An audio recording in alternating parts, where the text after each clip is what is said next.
ఈరోజు మన కొల్లిపల్లి పెంటారావు గారు అనకాపల్లి నుంచి అయోధ్యకు పోయి అయోధ్య నుంచి మళ్ళీ ఇక్కడ తమిళనాడులో ఉన్న అన్ని గుళ్ళు తీర్థయాత్రలు చేసుకుంటూ పవన్ కళ్యాణ్ గారి పైన అభిమానంతో ఈరోజు దేశమంతటా ఈ సైకిల్ పైన ముఖ్యంగా చెప్పాలంటే ఆయన మూగివాడైన సందర్భంగా కూడా ఆయన పవన్ కళ్యాణ్ గారు రాష్ట్రానికి మంచి చేయాలనే ఉద్దేశంతో ఎట్లయితే మన పాలిటిక్స్లో చేస్తున్నాడో ఆయన మద్దతుగా ఆయన ఈరోజు దేశమంతా తిరిగి ఈరోజు కుప్పం నియోజకవర్గం కుప్పంలో మమ్మల్ని కలవడం జరిగింది. ఆయనకి మేమందరూ కూడా కొంత మద్దతు ఇస్తూ ఆయన మా జనసేన కార్యకర్త కాబట్టి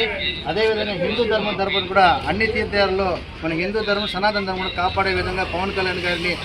అనుసరిస్తూ ఆయన హిందూ ధర్మం పట్ల కూడా ప్రతి గుడికి వెళ్తూ మన హిందూ ధర్మాన్ని దేశం నలుమూలలో కూడా వ్యాప్తి చెందేలాగా చేస్తున్నందుకు వారికి ప్రత్యేక ధన్యవాదాలు తెలుపుకుంటూ ఈరోజు వారు ఇక్కడి నుంచి క్షేమంగా వాళ్ళ ఇంటికి వెళ్ళాలని కూడా కోరుకుంటున్నాము. జనసేన పార్టీ తరఫున కుప్పం నియోజకవర్గంలో జిల్లా నాయకులతో సహా ఆయన అభినందించి ఆయన ఈ గొప్ప కార్యక్రమం క్షేమంగా వెళ్ళి చేరాలని కూడా తెలియజేస్తున్నాను. జై జనసేన, జై హింద్.